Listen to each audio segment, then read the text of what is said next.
بسم الله الرحمن الرحيم. الحمد لله رب العالمين والعاقبة للمتقين والصلاة والسلام على محمد وعلى آله وأصحابه أجمعين. أما بعد. كتاب الصلاة نماز كتابه نماز to'g'risidagi kitobi. Kitobning boshida aytdikki, huduriy tahorat bahslarini keltirishdan maqsadi namoz kitobini zikr qilishlik. Tahorat miftahus solat, namozning kaliti bo'lganligi uchun avval uni zikr qildi. Mana endi namoz to'g'risida masalalarni, ahkomlarni zikr qiladi. Salat nima degani? Lug'atdagi ma'nosi duo. Shar'iy ma'nosi ad-du'a'u bi arkanin maxsusatin va af'alin maxsusa. Maxsus rukunlar va maxsus fe'llar bilan duo qilishlik. Namozning shar'iy ma'nosi. Haqiqatan namoz o'qigan odam xos rukunlar, farzlar bilan va xos amallar bilan ibodat qilib Robbisiga duo qiladi. Namoz duo degani. Namozni duo deganligini, ma'nosining duo ekanligini bilsak, namozdan keyin bir marta duo qilsa bo'ladimi, 3 marta duo qilsa bo'ladimi, 7 marta duo qilsa bo'ladimi degan masalalarni tushunishimiz osonroq bo'ladi. Namozni duo degan ma'nosi borligini, aslida duo degan ma'nodan olinganligini bilmaganligi uchun odamlar namozdan keyin 7 marta duo qilishyapti. Namoz degan ibodat boshdan oxirigacha duodir. Namoz kalimasi, salat kalimasining yana bir ma'nosi bor. Kirmoq degan ma'noda. Inson salat degan ibodatni qilayotganda Allohning huzuriga kirayotgan bo'ladi. Shuning uchun kirmoq degan ma'nosi ham bor. Salatning yonmoq, qizimoq degan ma'nosi bor. Salat ibodatini qilayotgan kishi Allohdan qo'rqib, Allohning qo'rquvi bilan xoshiyat, tadarru', xushu bilan xuddi yonib turgandek bo'ladi va issiqlaydi, ta'sirlanadi.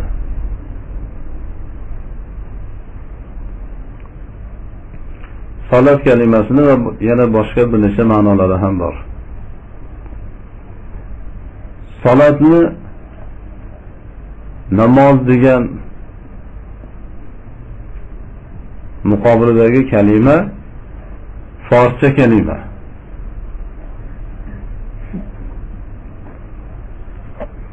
Sahobalarning arab diyorlaridan keyingi fathi fors diyorlari bo'lganligi uchun sahobalarning shogirdlari ko'pchiligi forslar edi. Shuning uchun arabcha kalimalar forschaga tarjima qilindi. Keyin forslar boshqalarni da'vat qilganligi uchun forscha kalimalar boshqa butun millatlarga kirib ketdi. Mana turklar hammasi namoz deydi. Hindiston, Pokiston, Bangladesh hammasi namoz deydi. Ruslar ham namoz deydimi? Namoz deyishadi. Agar as-sola kalimasini o'zbekchaga tarjima qilinsa, aslida sig'inmoq degan ma'noda bo'ladi. Duo, iltijo qilishlik, sig'inishlik, duo qilyapti degani, sig'inyapti degani. Buni bir amalga xoslansa sig'inma bo'ladi.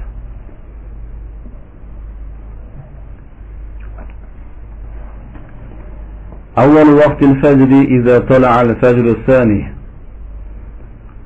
Fajrning vaqtini avvali ikkinchi fajr chiqqanda.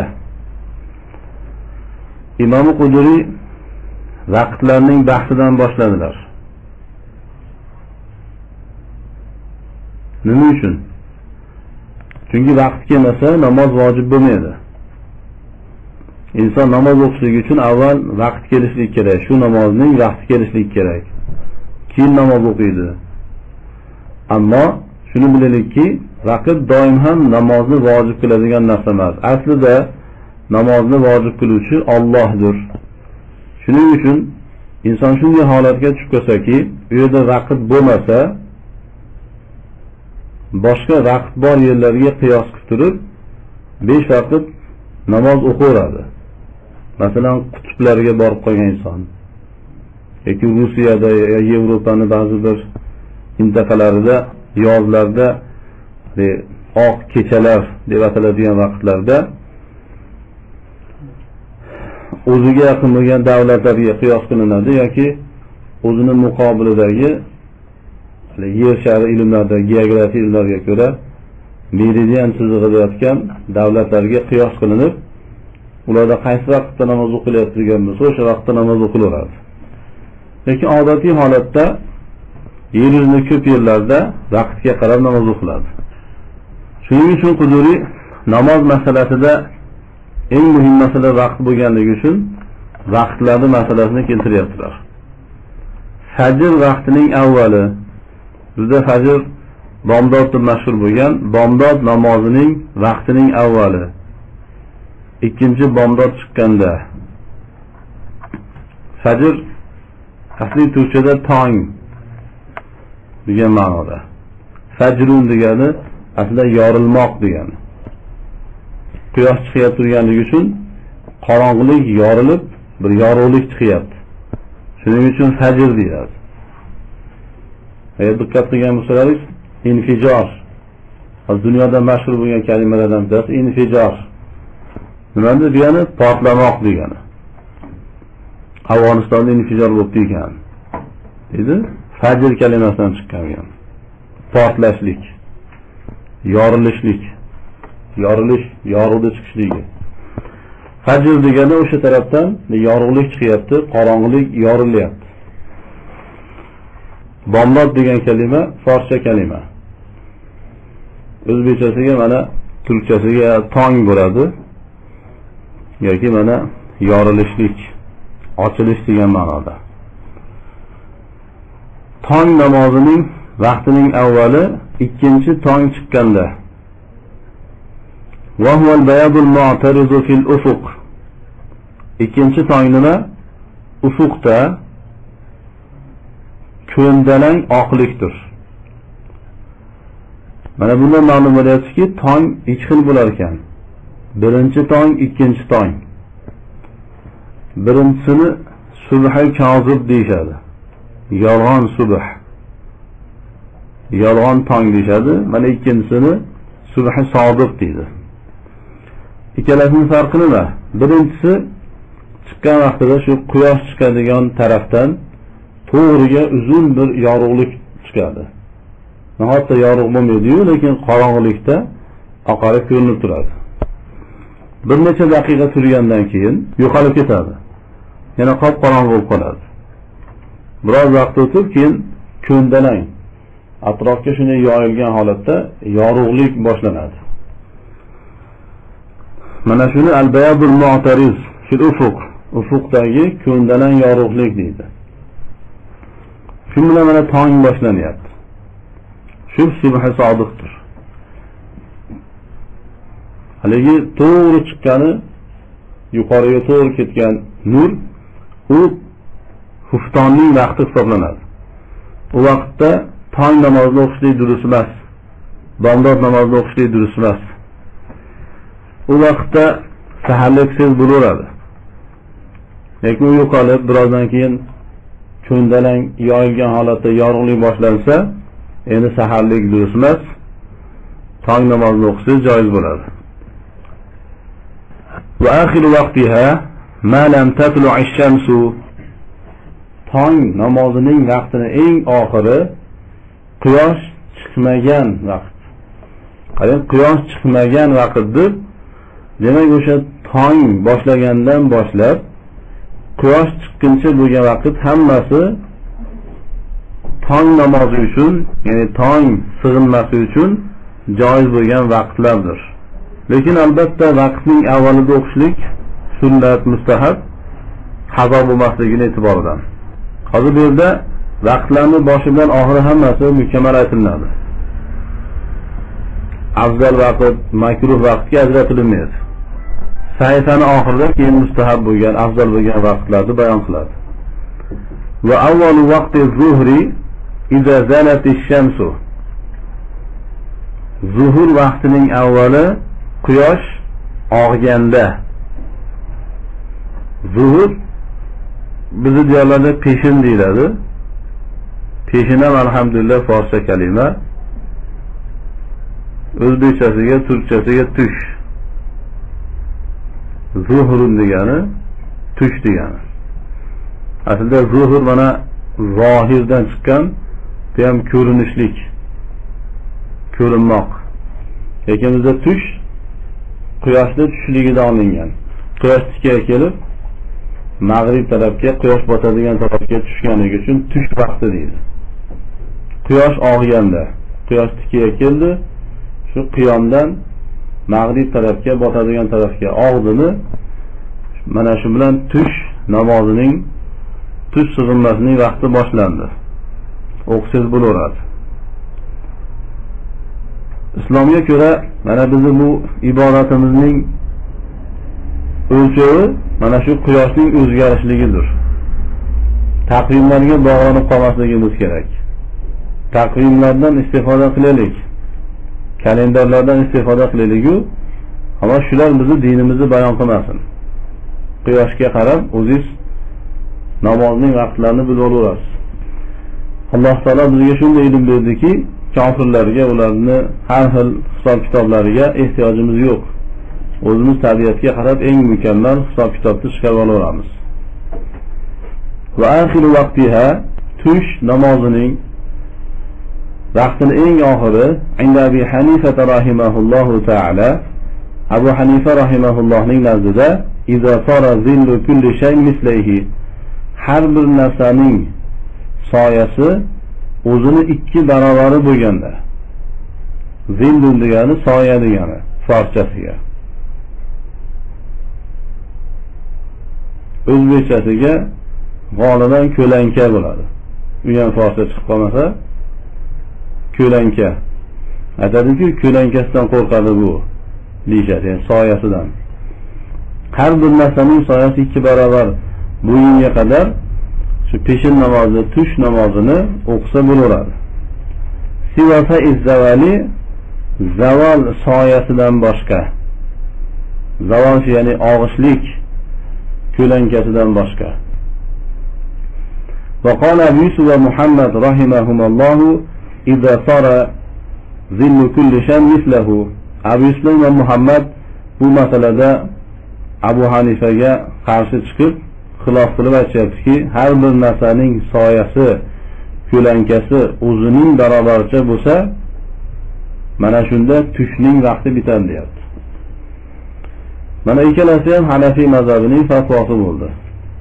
Narsalarning soyasi 2 barobar bo'lguncha yoki 1 barobar bo'lguncha. Qaysinisiga amal qilsangiz ham Hanafiy mazhab, qaysinisiga amal qilsangiz ham ahli sunna va jamoat. Ikkalasi ham sahih hadisda kelgan. Shuning uchun Hanafiylar butun kitoblarda ikkala fatvoni ham zikr qiladi.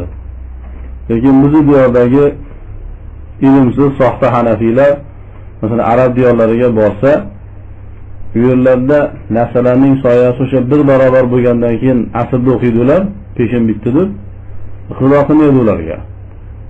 Borganlari ham odam avomlar so'rasa ularga xilof qilmaylar, ular namozi bo'lmaydi. Asrda juda erta o'qib yoradi ular deyshadi.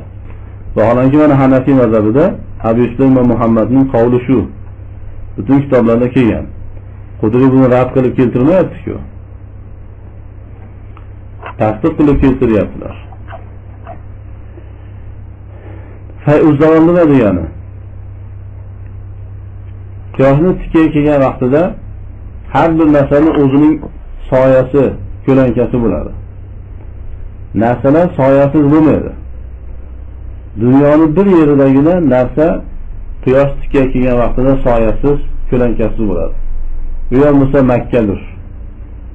Makkada quyosh tikka kelgan vaqtida narsaning hech qanday soyasi bo'lmaydi. Chunki Makka mana shu dunyoning markazi hisoblanadi. Alloh taolo geografik e'tibordan, ya'ni tabiat e'tiboridan yer kurrasini yaratgan vaqtida, yerni yaratganda Makkani markaz qilib yaratgan. Tabiat e'tiboridan markaz bo'lgan narsani ibodat e'tiboridan ham Alloh taolo bizga markaz qildi. Ya'ni qibla qilib biz hamma dunyoni hamma yeridan butun insonlar islomni qabul qilib Ka'bani, Makkani o'ziga qibla bilib unga qarab namoz o'qishligi aslida tabiatga ham to'g'ri keladigan narsa. Ka'bani qibla qilmaslik tabiatga ham xilof bo'lgan narsa. Shu Makkadan boshlab Alloh taolo yer kurrasini yaratgan. Shuning uchun quyosh Makkada tikka kelgan vaqtida narsalar hech qanday soyasi bo'lmaydi. Undan boshqa qayerga borsangiz boring, quyosh tikka kelgan vaqtda albatta narsalarning o'zini soyasi bo'ladi. Masalan aytaylikki, taxminan 1 metrlik bir tayoq, hali sport ishlatadigan tayoq. Palka deydimi ruslar. Shunday 1 metrlik bir tayoqingiz bor. Shuni quyosh tikka kelgan vaqtda qo'ysangiz 5 santimetrlik soyasi bor, ko'lankasi bor. Shu sayuz zavol deydi. Quyosh og'ishdan oldingi haligi narsani o'zini soyasi. Abu Hanifaga ko'ra peshin namozi qachongacha bo'ladi? Tush sig'inmasi. Mana shu 1 metrlik tayoqingiz soyasi 2 metr u 5 santimetr bo'lsa. Faqat 2 metr emas. Hali sayuz zavol bor edi, uni ham qo'shasiz. Shuning uchunki sayuz zavolni qo'shmaganda soyasi 2 barobar bo'lsa deyapti. 2 metr u 5 santimetr. Shunga borsa peshinni vaqti bitgan bo'ladi. Asr namozini o'qisiz bo'laveradi. Shogirdlarga ko'ra esa shu 1 metrlik tayoqingiz 1 metr u 5 santimetr bo'lsa, shungacha peshinni o'qiysiz. Undan keyin asrni o'qiysiz. Endi 1 metrlik bo'lishi shart emas. Qo'lingizda bir qalamingiz bo'lsa, shuni tikka qilib turib, soyasini o'lchaysiz, o'zidan 2 barobar bo'lsa yoki 1 barobar bo'lsa, namoz vaqtini belgilaysiz. Muazzinlarga qarab o'tirmaysiz yoki taqvimga qarab o'tirmaysiz. Namoz vaqti keldi, namoz o'qiysiz. Va avval vaqtil asri إذا خرج وقت الظهر على القولين. Asr namozining vaqtining avvali ikki qavlga ko'ra peshinning vaqti chiqqandadir. Abu Hanifaga ko'ra yoki shogirdlarga ko'ra qaysi vaqtda peshin bitsa, o'sha vaqtda asr namozini o'qisa bo'laveradi. Asr bizning diyorlarda asr deb mashhur bo'lgan, asr namozidir. Afg'onistonda namozi digar deyishadi. Digar boshqa degani. Boshqa namoz deyishadi uni. Mana Turkiyada ikindi deyishar ekan. Asr kalimasini o'zi asrun degani siqmoq degani. Lug'atdagi ma'nosi. Chunki kun bitib vaqt siqilgan bir vaqt.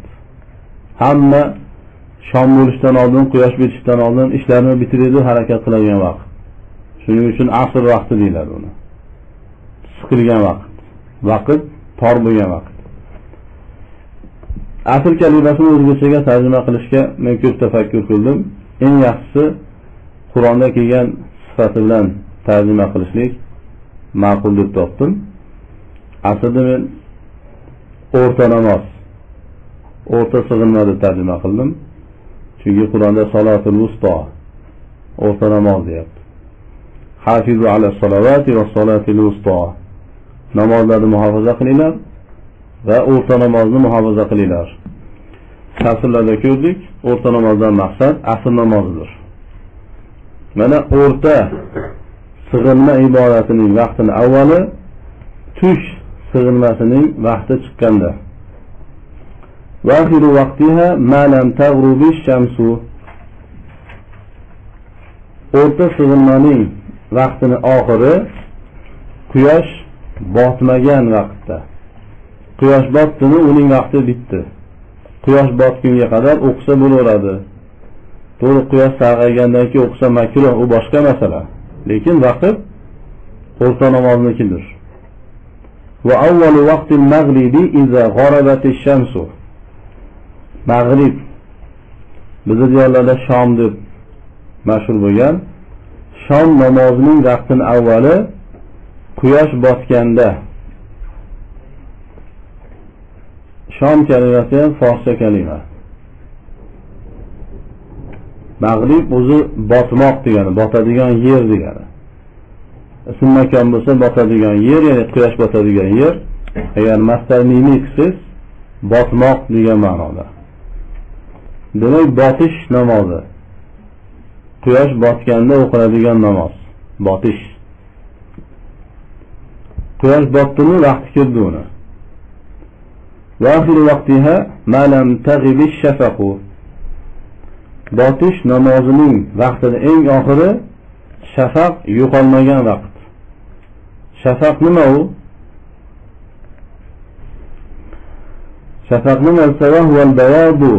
U oqlikdir deyapti. Mana qizillik deganlar vahobiyga o'xshaydi. Oqlikdir allazi yura fil ufuqi ba'da al-humrati. Qizillikdan keyin ufqda ko'rinadigan oqlikdir. Inda Abi Hanifa rahimahulloh, Abu Hanifaga ko'ra. Abu Hanifa deyapti, ufqda qizillik ko'rinadi, quyosh botgandan keyin, undan keyin qizillikdan keyin oqlik ko'rinadi. Mana shu ufqdir, shafaqdir deyapti. Va qala Abu Yusuf va Muhammad rahimahumulloh huwa al-humratu. Lekin shogirdlari Abu Yusuf va Muhammad aytdiki, shafaq u qizillikdir deyapti. Hanafiy mazhabida albatta Abu Hanifaning so'ziga fatvo berilgan, oqlik deyiladi, lekin boshqa uchala mazhab qizillikni tarjih beradi. Demak, Hanafiy Abu Hanifaning so'ziga ko'ra shom namozining vaqti uzunroq bo'lyapti. Masalan, qizil shafaq 40 daqiqa davom etsa, oq shafaq 5 daqiqa davom etadi. Abu Hanifaga ko'ra 45 daqiqa bo'lsa, shogirdlariga ko'ra va uchala mazhabga ko'ra 40 daqiqa bo'lyapti. Ba'zi mullalar mana Hanafiylik da'vo qilishib aytadiki, shom namozi kirdimi, o'qisang o'qiding, bo'lmasam qazo bo'ladi deydi. Bu birorta mazhabga to'g'ri kelmagan, xususan Hanafiy mazhabiga mutlaqo zid bo'lgan bir qavl. Joiz emas. Islomda bunday qavl yo'q. Hanafiy mazhabining qavli shu. Quyosh botgandan keyin ko'ringan shafaq. Shogirdlarga ko'ra qizillik bitdimi, undan keyin oqlik ko'rinadi. Oqlik oppoq emas, biroz xira, oqish bo'lib turadi. Keyin u ham yo'qoladi. Shogirdlariga ko'ra, uchala mazhabga ko'ra qizillik yo'qolgandan keyin oqlik ko'ringan vaqtda xuftonda o'qisangiz bo'laveradi. Abu Hanifaga ko'ra bo'lmaydi. Chunki hali shomning vaqti u. Shom bitgani yo'q. Oqlik yo'qolgandan keyin o'qiysiz. Demak, mana shomning vaqti bir 50 daqiqalargacha boryapti. 1 soatga cho'zilmaydi-yu, 50 daqiqa, 45 daqiqa. Shular hamma shomning vaqti hisoblanyapti. Lekin ta'xir qilishlik, kechiktirishlik makruh, bu boshqa masala. Yuqorida ta'kidlaganimizdek, bular hammasi ulamolarimizni tabiat ilmlarida ham nihoyatda mohir ekanligini ko'rsatyapti. Qarang, ufuq nima, shafaq nima, oqlik, qizillik, bular hammasi ya'ni kichkina gaplar emas bular. Ya'ni shafaq quyoshga ergashgan narsalardan. Abu Hanifa aytdiki, oqlik qorong'ilikka mansub narsa emas, quyoshga mansub bo'lgan narsa deyapti. Kunduziga tegishli narsa, qorong'iga tegishli narsa emas deyapti. Va avvalu vaqtil isha iza g'aba shafaq. Mana ishaga keldik. Isha bizning diyorlarda xufton deyiladi. xufton namozining vaqtini avvali shafaq yo'qolganda. O'sha shafaq yo'qoldimi xufton vaqti kirdi. Xufton kalimasi ham forscha kalima. O'zbekchasiga kechki bo'ladi. Kechki namoz, kechki sig'inma, kechki vaqtdagi. Turklar yotisi deydi, yotadigan vaqt deyishib. Va axiru vaqtiha ma lam yatlu'il fajr. Kechki namozning vaqtining eng oxiri tong otmagan vaqt. Tong otgunga qadar o'qisa bo'laveradi. Lekin yarim kechadan o'tkazib yuborishlik makruh. Vaqti tonggacha cho'zilaveradi. Va avval vaqtil vitri ba'da al-isha'i. Vitr namozining vaqtini avvali ishadan keyin, kechki namozdan keyin, xuftondan keyin. Vitr toq degani. Va axir vaqtiha ma lam yatlu'il fajr. Vitr namozining vaqtini eng oxiri tong otmagan vaqt. Tong otguncha bu ham o'qisa bo'laveradi. Bu qavl Abu Hanifani qavli emas, shogirdlarning so'zi. Ya'ni xuftondan keyin deyapti-ku. Shogirdlarning so'zi. Abu Hanifa aytadiki, vitrning vaqti xuftonning vaqtidir deydi. Shafaq yo'qoldida vitrning vaqti boshlanadi deydi. Chunki Abu Hanifa aytadi, vitr o'zi mustaqil namoz deydi. Lekin shogirdlar aytadiki, yo'q, vitr xuftonga, kechki namozga tobe bo'lgan namoz. Hali sunnatiga o'xshab. Bular biroz chuqur masalalar, sharhlarda tanishasizlar inshaalloh. Va yustahabbu al-isfaru bil fajr. Mana vaqtlarda mutlaqo boshlanishi va oxirini bayon qilgandan keyin endi mustahab bo'lgan vaqtlar, afzal bo'lgan vaqtlarni bayoniga kirishdi. Va yustahabbu al-isfaru bil fajr. Fajrni tong namozini yorishtirib o'qishlik mustahab bo'ladi. Buni Hanafilar ikki xil tushunadi. Bizning dunyodagi Hanafilar shunday tushunganki, tong namozini kech o'qishlik. Atrof yorishsin, keyin o'qib olishadi. Shoshilishib, qazo bo'lib qolmasin deb. Quyosh chiqib ketib qolmasin deb. Daf'a kutib o'tirishadi, uyqusirashib, vaqt oz qolganda tezroq o'qimasak bo'lmaydi deb shoshilib o'qib olishadi. Lekin hadislarga qarasangiz, payg'ambarimiz alayhisalom tong namozini uzun o'qirdilar. Uzun suralarni o'qirdilar. Va ko'pincha erta boshladilar. Shuning uchun Tahoviy, Imom Tahoviy mana Hanafiylarning katta olimlaridan o'sha hadislar to'plab aytadiki, qorong'i vaqtda boshlanadi. Tong namozining avvalida boshlanadi, yorishgan vaqtida bitadi. Namoz, tong namozi uzun bo'lishlik kerak. O'rtacha yarim pora Qur'on o'qishlik kerak tong namoziga, o'rtacha. Bo'lsam bir pora, ikki pora Baqarani bitirib, ya'ni Nisoni bitirib 2 rakatda madahar namoz o'qirasiz. Ya'ni bashorat.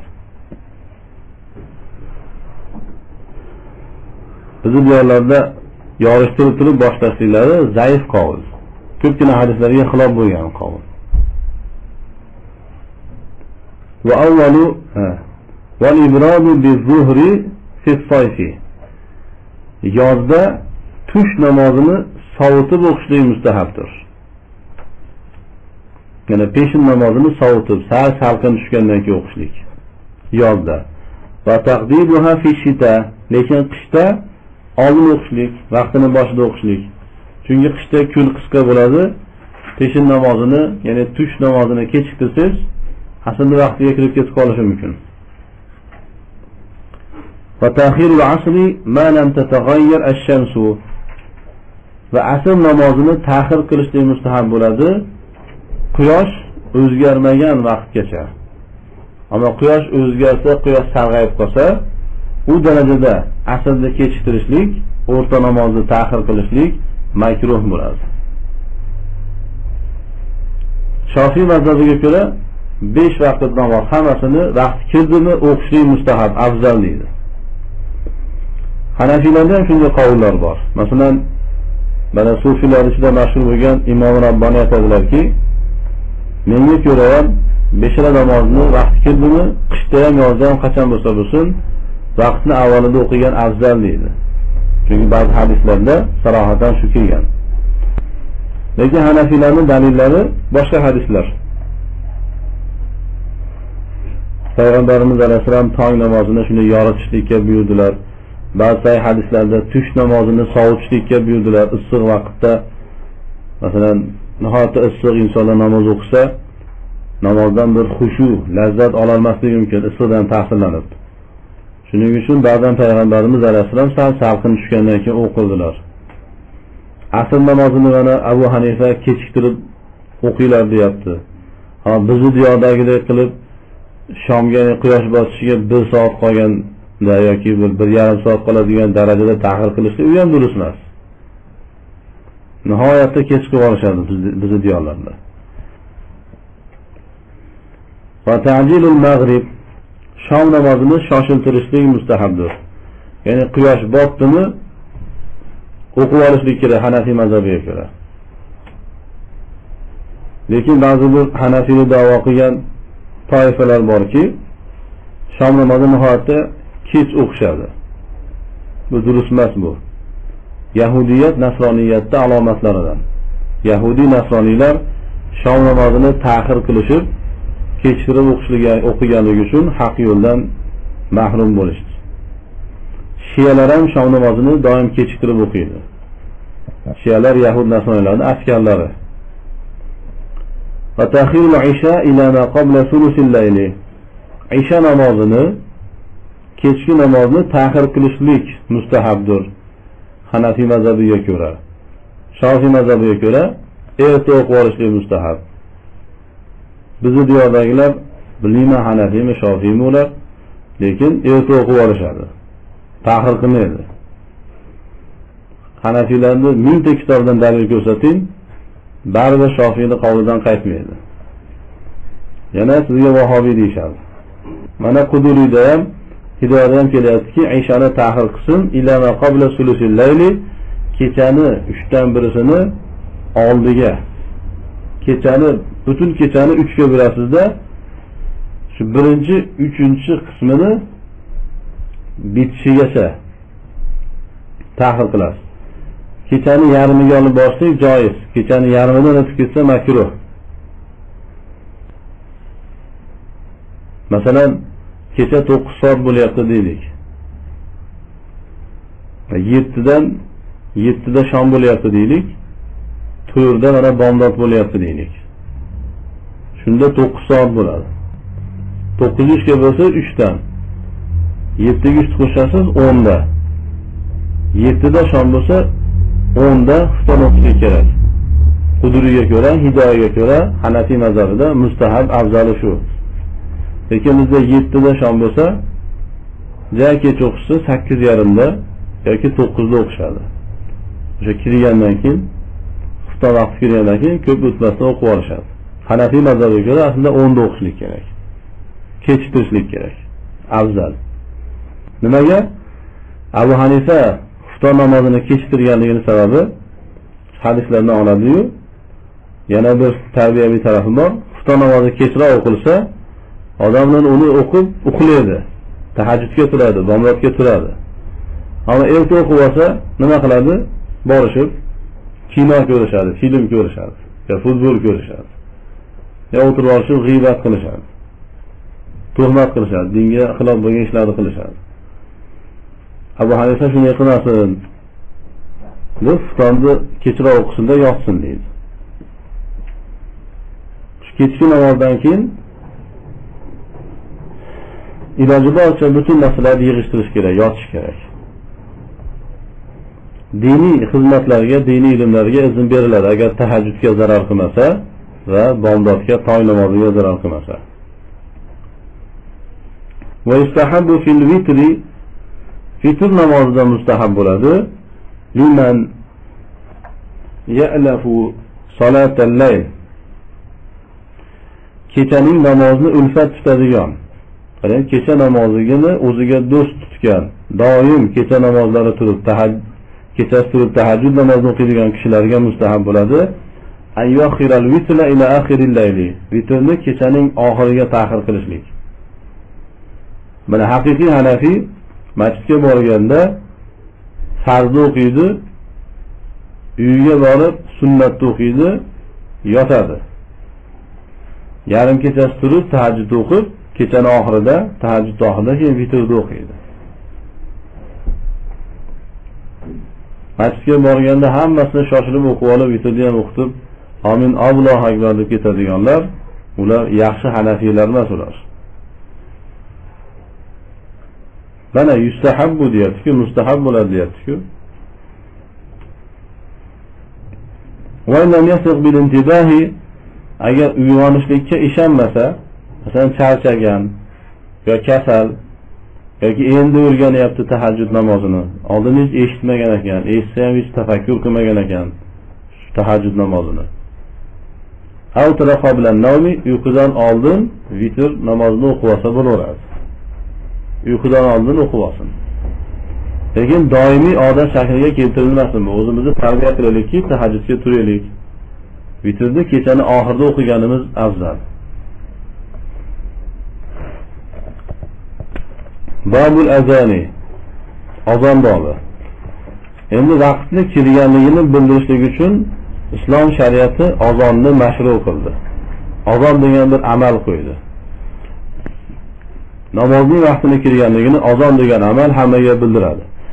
Azon nima degani? I'lam degani.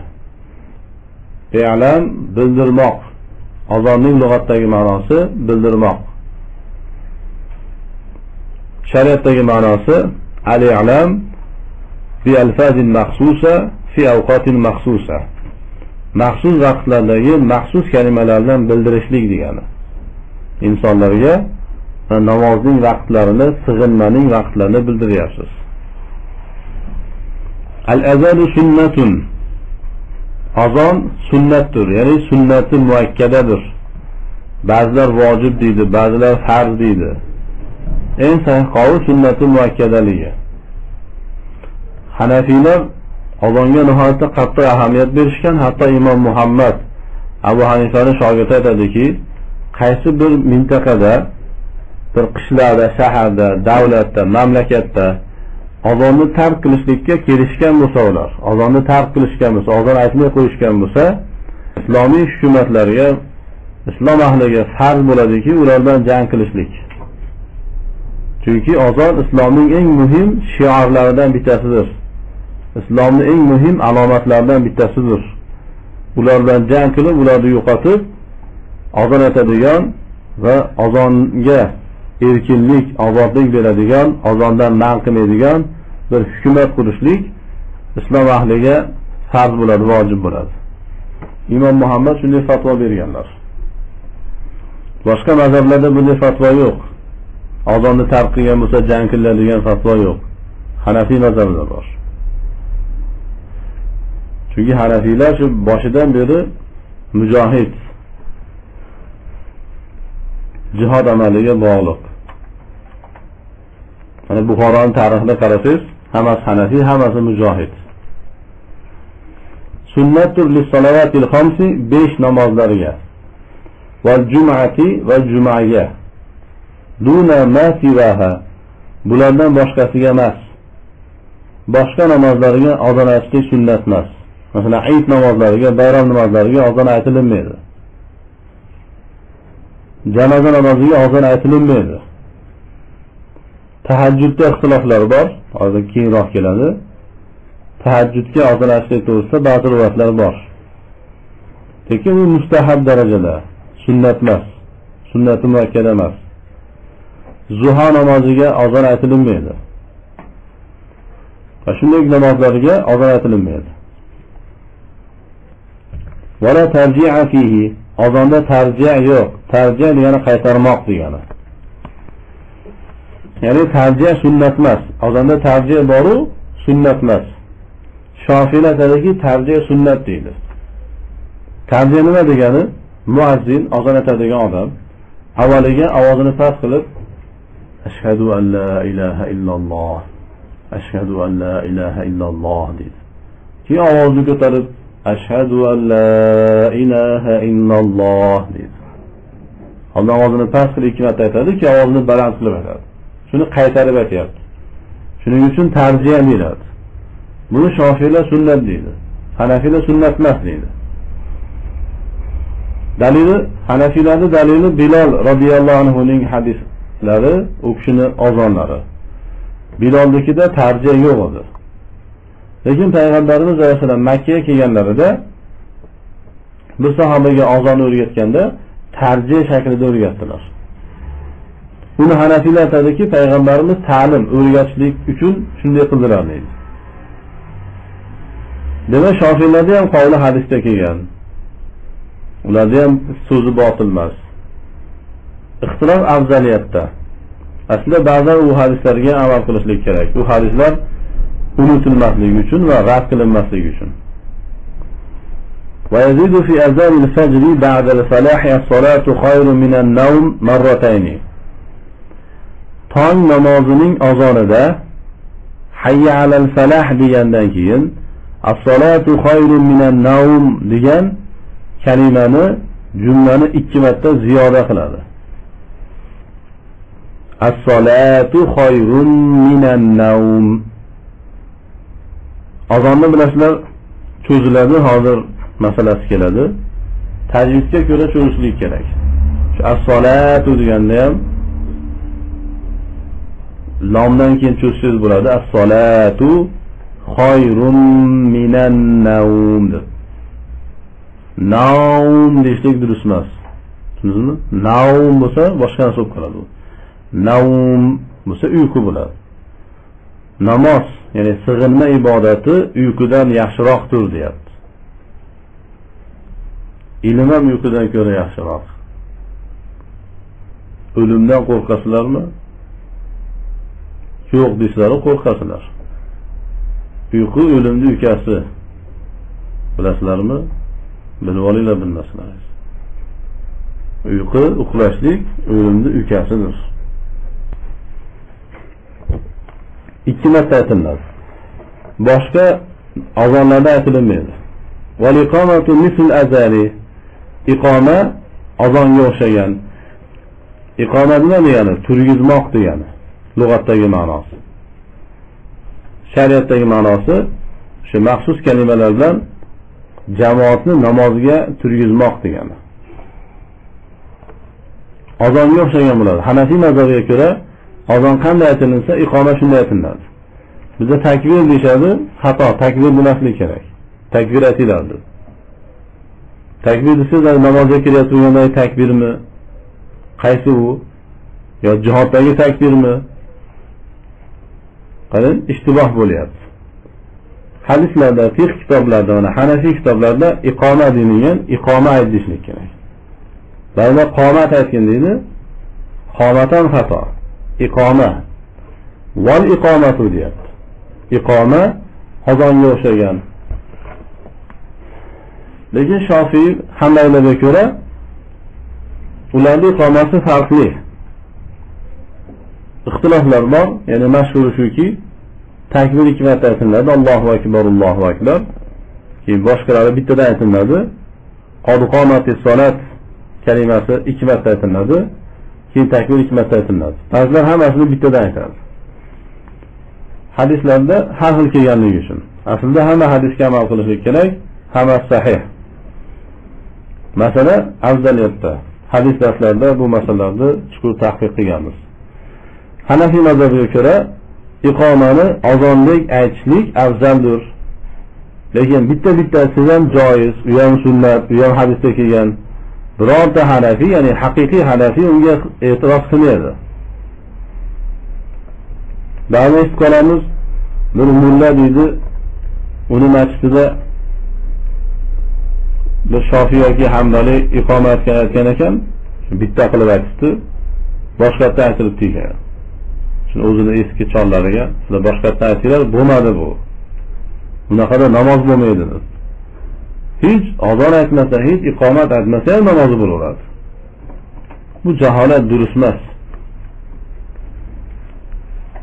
إلا أنه يزيد فيها بعد حي على الفلاح قد قامت الصلاة مرتين. لكن إقامة حي على الفلاح تنكين قد قامت الصلاة جملesini 2 marta ziyoda qiladi. Shunga diqqat qilinglar, ko'pchilik insonlar qad qomatis solatu kalimasini buzishadi. Buni o'zining ma'nosi qod, haqiqatan ham qomat turdi, as-solatu namoz degani. Ya'ni namoz boshlandi degani. Namozga kirishyapmiz degan ma'nosi bor. Ba'zilar qod qomat solat deydi. Qod deydi. Buni aytmaydi. Qod deb dalni qalqala qilib chiqarasiz. Qod qomatis solatu. Ba'zilar qod qomat solat. Qomat qilib sukun qilishadi yerda. Qod qomatis solatu. Ikkala jumla qo'shilgan vaqtda qod qomatis solatu, qod qomatis solah. Qarang, solah vaqtda solah bo'lishi kerak. Ko'rsi qod qomat solat, qod qomat solat deydi. Nechta xato bo'lyapti? Durust emas bu. Xususan ahli ilm, talib ilmlarga hech yarashmaydigan narsa. Diqqatli bo'lishlik kerak. Va yatarassalu fil azani, azonda cho'zib aytadi, ammo shiyalardek emas. Shiyalarda cho'zib olishadi ular. Va yahduru fil iqomati, iqomani tezroq aytadi. Azonni tez aytishlik sunnatga xilof. Iqomani cho'zib aytishlik sunnatga xilof. Azonni cho'zib aytasiz. Ammo cho'zganingizda tajvid qonunlarini buzmang. Azon cho'zilsin, lekin tajvid qonunlardan tashqariga chiqilmasin. Azonni o'rganishlik uchun biz Buxoroning azoni, yo Pokistonning azoni, Turkiyaning azoni, Arabistonning azoni demaylik. Ya Misrda, Suriyaniki emas. Tajvidga muvofiq azon bo'lsin. Hamma diyordikida xatolar bor. Tajvidga xilof degan yerlarida. Ba'zan kufr bo'ladigan xatolar ham bor. Masalan, Allohu akbar deydigan yerda Allohu akbar desa, bu kufrdir. Allohu akbarning ma'nosi Alloh har narsadan buyukdir, kattadir degani. Allohu akbar degani Alloh kattami? degan bir savol ma'nosi bo'lib qoladi. E'tirozga, raddiyaga o'xshab qoladi. Yoki Allohu akbar desa, ana cho'zsa, ba'zi ana cho'zadi, akbar deydi. Bu yerda ham kufr bo'ladi. Ya'ni kufrda xatari bor. Chunki Alloh kattami deyapti yerda ham. Yoki akbardagi bani cho'zsa, Allohu akbar desa, bunda ham kufr bo'ladi. Chunki Alloh katta degani emas unda. Akbar degani har xil ma'nolari bor. Ba'zi lug'atlarda o'simlik bor. Ya'ni o't yoki bir daraxt deylik. Unga ko'ra Alloh daraxtdir deb baqiryapsiz. Mikrofonga chiqib olib. Butun mahallaga e'lon qilyapsizki, Alloh bir daraxtdir. Bir o'tdir deyapsiz. Yana ba'zi lug'atlarda idishlarning turi tovoqqa o'xshagan. Alloh tovoqdir yoki tavoradir deb baqiryapsiz uyalmasdan. Azon aytayotganda kufr gaplarni gapiryapsiz. Bu shahodat kalimalari ham shunday. Har bir kalimani o'ziga yarasha cho'zishlik kerak. Masalan, ashhadu an la ilaha alla degan nomni cho'zasiz. Guvohlik beramanki, Allohdan boshqa haq ma'bud yo'q deyapsiz. Ammo nomni cho'zmasangiz, ashhadu an la demasdan ashhadu an la ilaha desiz, bunda Allohdan boshqa haq Xudo albatta bordir. Bunga guvohlik beraman deb turgan bo'lasiz. Qarang, boshqa butlarning borligini tasdiq qilyapsiz va e'lon qilyapsiz. Bir muazzinlarini ashhadu anna Muhammadan Rasululloh. Şurada ashhadu an la Muhammadan Rasululloh deydi. Guvohlik beramanki Muhammad Rasululloh emas deyapti. Ovozini boricha baqiryapti. sen bizni talabalar, shogirdlar shuni ogohlantirdi. Bunday qilmagin. Muhammad alayhisolamning payg'ambarligini inkor qilyapsan-ku sen. Kufr bo'ladi. Sizlar vahobiysizlar. O'zi odamni buzib tashlayapti. Kufr gapiryapti Hanafiy. Bu to'g'rilaydi desiz, hadisga ko'ra, shu Hanafiy mazhabiga ko'ra aytgan desiz, siz vahobiysiz. Diqqatli bo'lishlik kerak, ehtiyot bo'lishlik kerak. Ba'zan yosh bolalarga azon aytiryapsizlar. Ya'ni bilmagan odam aytmasin. Gunohkor bo'lasiz. Sizni otingizni bu odam buzib aytsa achchig'ingiz kelmaydimi? Islomiy kalimalarni buzmaslik kerak. Fayastaqbilu bihima al-qiblata. Azonda ham, iqomada ham qiblaga yuzlanadi. Qiblaga yuzlangan holatda azon aytishlik sunnatdir. Uzunli holatlarda qibladan boshqa tarafga burilsa bo'laveradi. Masalan, bir minorada azon aytyapsiz, keng yer, har bir teshiklaridan aytmoqsiz, ovozni eshitsin deb. Shunda ichida aylanib yursangiz bo'laveradi. Har bittasidan borib kalimalarni aytib, hani butun mahalla eshitishlik uchun. Faqat bir tarafga aytsangiz, ovozni bir tarafga ketadi-da, boshqa tarafdan eshitmasligi mumkin. Hozirgi vaqtda mana mikrofon bor, ovozni ko'tarib beradigan olatlar, buni aylanishlikka hojati yo'q. Uzunsiz holatda qibladan boshqa tarafga burilmang. Ko'pchilik yoshlarni ko'rasizki, azon aytyapti tursa yoki iqomat aytyapti tursa, bemalol boshqa ishlarni qilib, narsalarni yig'ishtirib, iqomat aytib yurishaveradi. Keyin bor namozga turadi. Bular durust emas, sunnatga xilof. فإذا بلغ إلى الصلاة والفلاح حول وجهه يمينا وشمالا. حي على الصلاة وحي على الفلاح kelganda yuzini o'ng tarafga va chap tarafga buradi. Ya'ni azon aytib turgan odam hayya ala solah dedimi? Yuzini o'ng tarafga bursin. Yana hayya ala solah deganda o'ng tarafga bursin yuzini. Hayya ala falah desa chap tarafga bursin. Shunga ham diqqat qilish kerak. Masalan, ba'zilar hayya ala solah, solah deydimi buni? Solah deydimi? Deb buzib aytadi. Saloh deydi, saloh deydi. Ikkalasini ham oxirini bir xil ha qiladi. Vaholanki birinchisi solah bo'lyapti, ikkinchisi falah bo'lyapti. Falah bo'lib o'zini mahrajidan chiqsin. Iqomada bunga ham diqqat qiling. Iqomat aytganingizda bular qo'shiladi. Hayya ala solati, hayya ala solah. Hani birinchisida kasrani bildirasiz, ta bo'ladi. İkincisinde vaqf qilasiz. Hayya ala solah, hayya ala solah demang, xato bu. Hech qaysi mazhabga to'g'ri emas.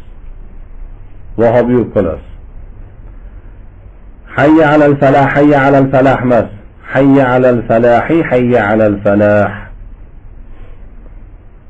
Iqomada qo'shilganligi uchun diqqatli bo'linglar. Shahodat kalimalarida ham shunday. Yuzini o'ng tarafga va chap tarafga bursin deyapti, qarang yuzini deyapti. Ko'pchilikda ko'rasizki, hayya ala solah deganda bu ko'kragi ham burilib ketadi. Ko'krak burilmasin, ko'krak qiblaga qaragan holatda qolsin, faqatgina yuzi burilsin. Hozirgi vaqtda mikrofonga aytyapsiz.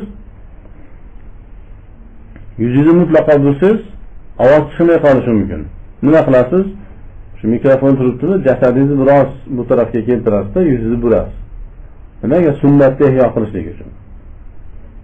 Mikrofon ovora bo'lmasin yoki men ovora bo'lmaydi deb har bir tarafga qarab aytasiz, sunnat unutiladi, sunnat tark qilinadi. Va azonda barmoqlarini qulog'iga qo'ysa yoki qulog'iga tiqib olsa mustahabdir. Bu sunnat muakkada emas, qilmasa ham bo'laveradi-yu, qilgani afzal. Payg'ambarimiz alayhisalom Bilolga shunday buyurdilar. Lekin iqomat aytganda qulog'ingizga qo'ymaysiz qo'llaringizni. Ba'zilari ko'rasiz, iqomat aytganda qulog'ini berkitib oladi. Durust emas bu, sunnatga xilof. Va yu'azzinu min fa'itati va yuqimu. Qolib ketgan namozlar uchun ham azon aytadi va iqomat aytadi. Bir odam qolib ketgan namozini, qazo bo'lgan namozini o'qisa, unga ham azon iqomat aytsin. Mana hadis kitoblarida o'qidik. Payg'ambarimiz alayhisalom jihoddan qaytib turib, sahobalar juda charchagan edi. Kechasi aytdilarki, shu yerda dam olib, biroz uxlaylik. Keyin turib, tong namozini o'qiymiz dedilar. Bilolni soqchi qildilar. Bilol radhiyallohu anhu namoz o'qidilar. U kishi ham charchagan, u kishi ham safarda.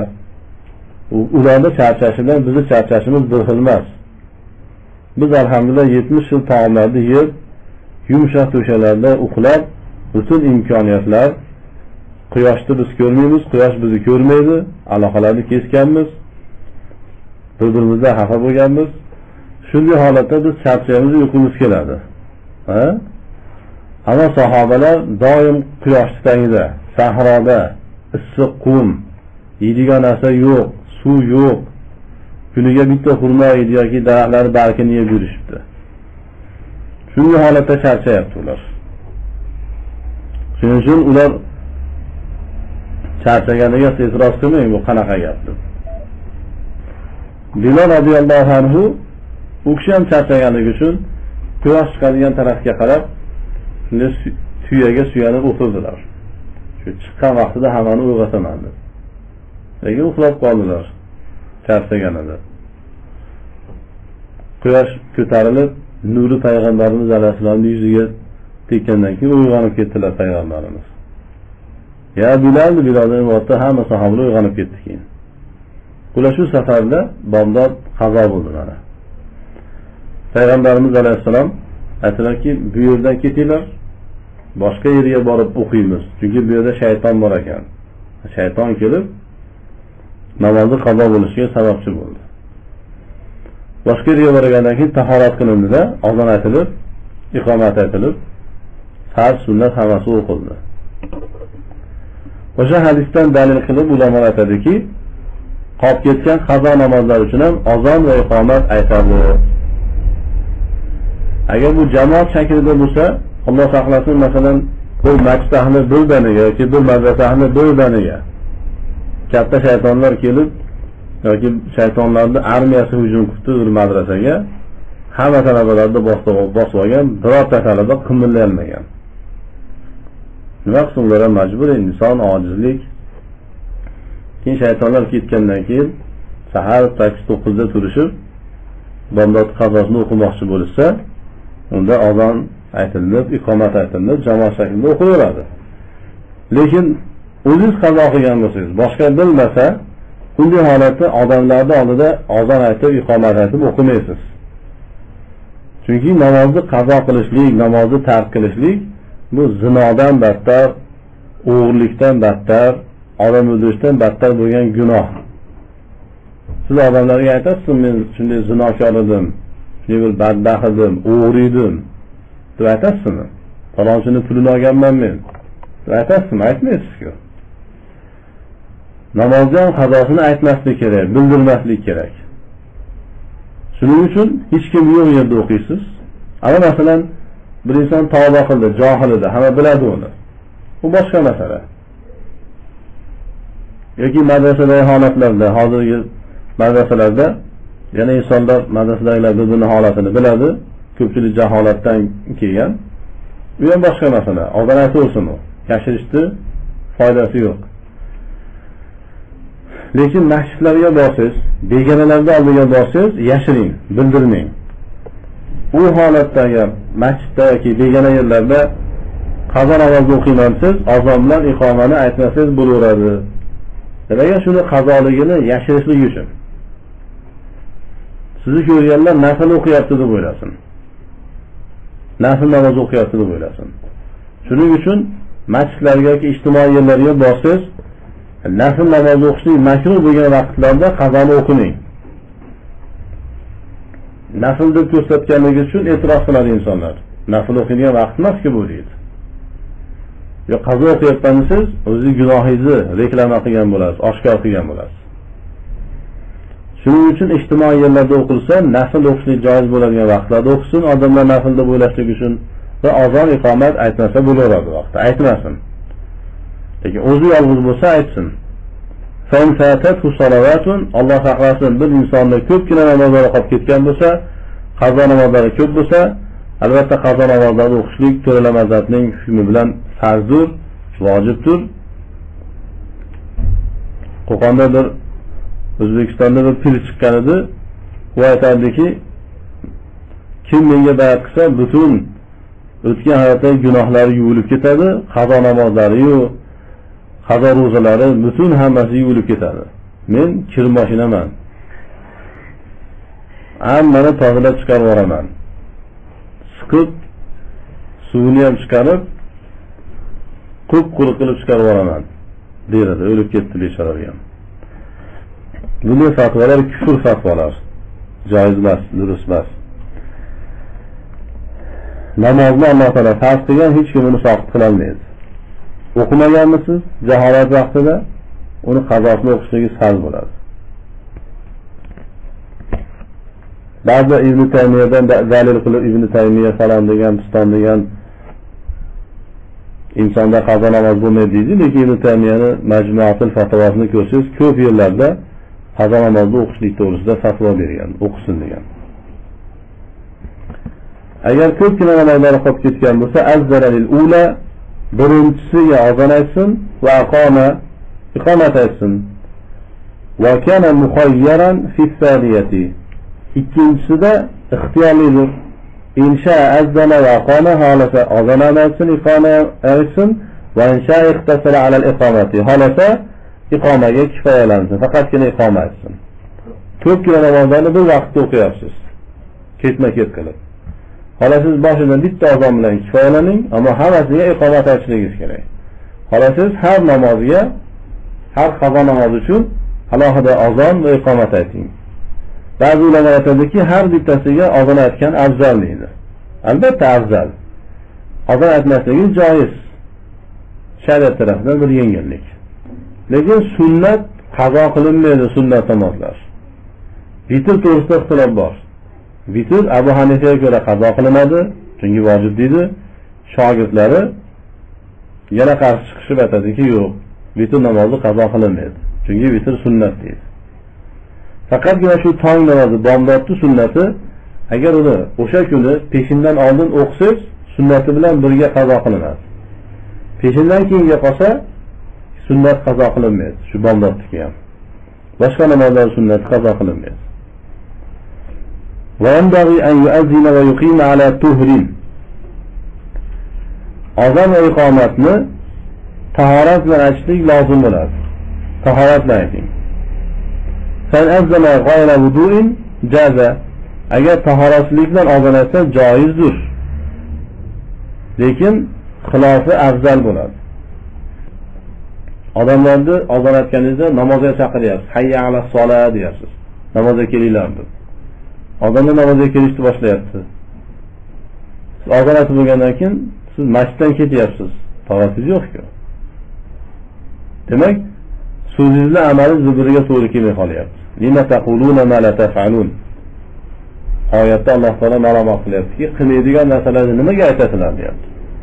Shu holatga tushib qolmaslik uchun tahoratli azon aytmang. Lekin ba'zan shunday holat bo'ladiki, hozir aytganimizdek tong namoziga uxlab qolgansiz.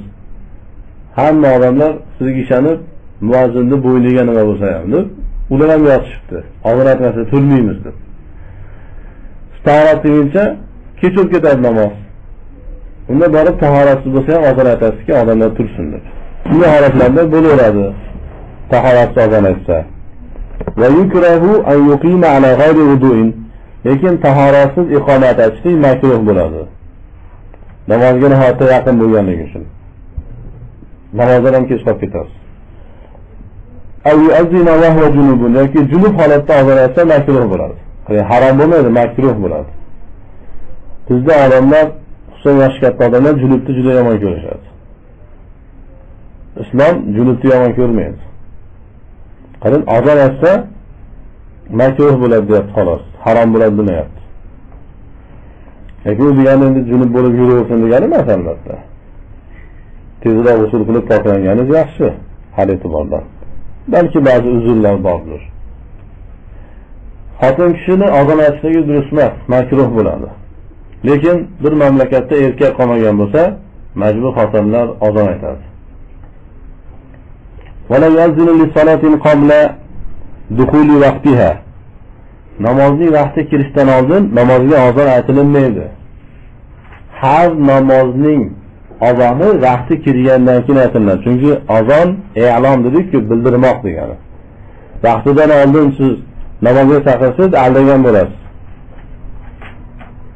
Agar vaqtidan oldin aytsa, boshqadan aytiladi, takror aytiladi. Illa fil fajri, lekin tongda mustasno. Inda Abi Yusuf aytadiki, tong namozini vaqti kirishdan oldin azon aytsa bo'laveradi deydi. Abi Yusuf aytadi. Lekin Abu Hanifalar bunga izn bermaydi, yo'q deydi. To'g'ri hadislarda kelgan, u tahajjud to'g'risida kelgan hadislar. Abu Yusufga ko'ra bo'laveryapti, mana Hanafiy mazhabida bir fatvo bo'lyapti. Ve ba'zan agar tong namozida ertaroq aytib olsa bo'laverar ekan. Takror aytishlik shart emas.